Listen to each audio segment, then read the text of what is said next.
আপনাদের এই মুহূর্তে যে ছবিটা দেখাবো, আজকে টানা বৃষ্টি হতে পারে, যে সকাল থেকে কিন্তু টানা বৃষ্টি হচ্ছে। আর এই টানা বৃষ্টির ফলে কিন্তু শহর শুধু নয়, শহর সংলগ্ন শহরতলির একাংশ এলাকা কিন্তু জলমগ্ন।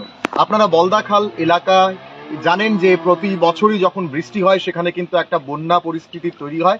ঠিক একইভাবে কাশীপুরের যে রাস্তা রয়েছে, সেই রাস্তা চন্দ্রপুর থেকে খয়ারপুরের দিকে যায়, সেই রাস্তার একেবারে মাঝামাঝি জায়গায় কিন্তু আমরা রয়েছি। এখানের ছবি দেখাবো। প্রায় বলা যেতে পারে কিন্তু এই এলাকা সম্পূর্ণরূপে জলের নিচেই কিন্তু রয়েছে। আপনাদের যদি দেখাই এই আশেপাশের এলাকাগুলো, সমস্ত এলাকাতে কিন্তু আমরা যদি দেখি যে জল একেবারেই কিন্তু টইটুম্বুর হচ্ছে।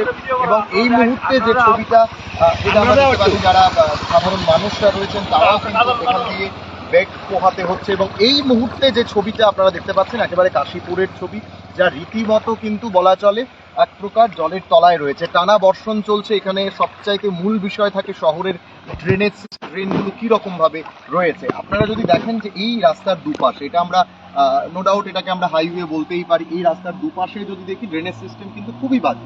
ঠিক এই পাশে একটা ড্রেন রয়েছে, আপনারা দেখতে পাচ্ছেন। এই ড্রেনেও কিন্তু বলা চলে কোনোভাবেই কিন্তু তার সংস্কার নেই।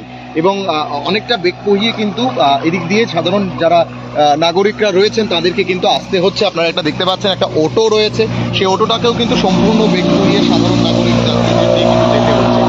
অর্থাৎ বলা চলে এই যে রাস্তা সম্পূর্ণরূপে কিন্তু এখন জলের তলায়। কাশীপুর যে রাস্তাটা খয়েরপুর থেকে শহরের দিকে, চন্দ্রপুর হয়ে শহরের দিকে যায়, রীতিমতো কিন্তু সেটা একেবারেই জলের তলায় রয়েছে। এবং এটার ড্রেনেজ সিস্টেম যদি আপনাদের দেখায়, এই যে গাড়িগুলো যাচ্ছে, বড় গাড়িগুলো তাদের কিন্তু একটা বড় সমস্যা হয়। আপনারা দেখছেন যে এই যে গাড়িগুলো মানে ছোট মাঝারি যে গাড়িগুলো রয়েছে, বড় গাড়ির জন্য যাতায়াতটা সহজ হতেই পারে, কিন্তু ছোট মাঝারি অটোর জন্য কিন্তু গাড়ি খুব তাদেরকে সমস্যায় পড়তে হচ্ছে। এইদিকে যদি আপনাদের ড্রেনেজ সিস্টেম দেখায়, এটা কিন্তু একেবারেই নেই বললেই চলে। সুতরাং ড্রেনেজ সিস্টেমটাকে কিন্তু আরো বেশি উন্নত করতে হবে, সেই দিকে প্রশাসন এবং যারা দপ্তরের কর্মীদেরকে কিন্তু নজর দিতে হবে। কাশীপুর থেকে ক্যামেরায় বিজয় সিংহ রায়ের সঙ্গে আমি প্রসেনজিৎ, পাবলিক নাও।